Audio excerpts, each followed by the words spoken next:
Για να εξασφαλίσετε ότι το PC σας μπορεί να αντιμετωπίσει οτιδήποτε, χρειάζεται να διασφαλίσετε ότι διαθέτει έναν επεξεργαστή που είναι εξοπλισμένος να αντιμετωπίσει οποιαδήποτε εργασία. Και ο επεξεργαστής Ryzen 5 5500 της AMD είναι ακριβώς αυτό που χρειάζεστε.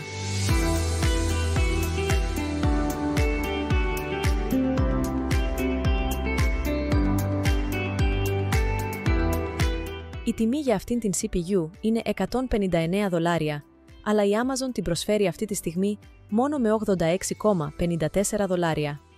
Ένα από τα μεγαλύτερα προβλήματα που μπορεί να αντιμετωπίσουν μερικοί άνθρωποι όταν εξετάζουν αναβαθμίσεις στον υπολογιστή είναι το κόστος. Και οι επεξεργαστές είναι μεγάλο μέρος αυτού του κόστους, καθώς συχνά μπορεί να κοστίζουν πολλά χρήματα.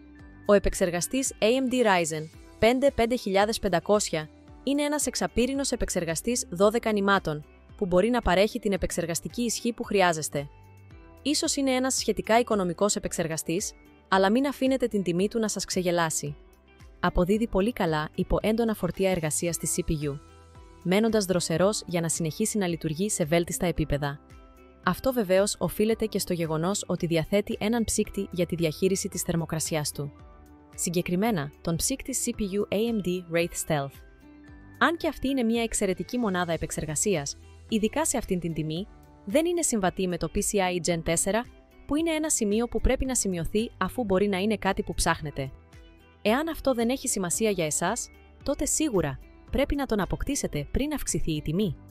Επίσης, αυτή είναι μια εξαιρετική μονάδα επεξεργασίας για κάποιον που χτίζει έναν αρχάριο υπολογιστή. Εάν ο στόχος είναι να διατηρηθούν χαμηλά τα έξοδα με όλες τις καλύτερες επιλογές για οικονομικά εξαρτήματα, αυτός είναι ένας πολύ καλός τρόπος για να ξεκινήσετε.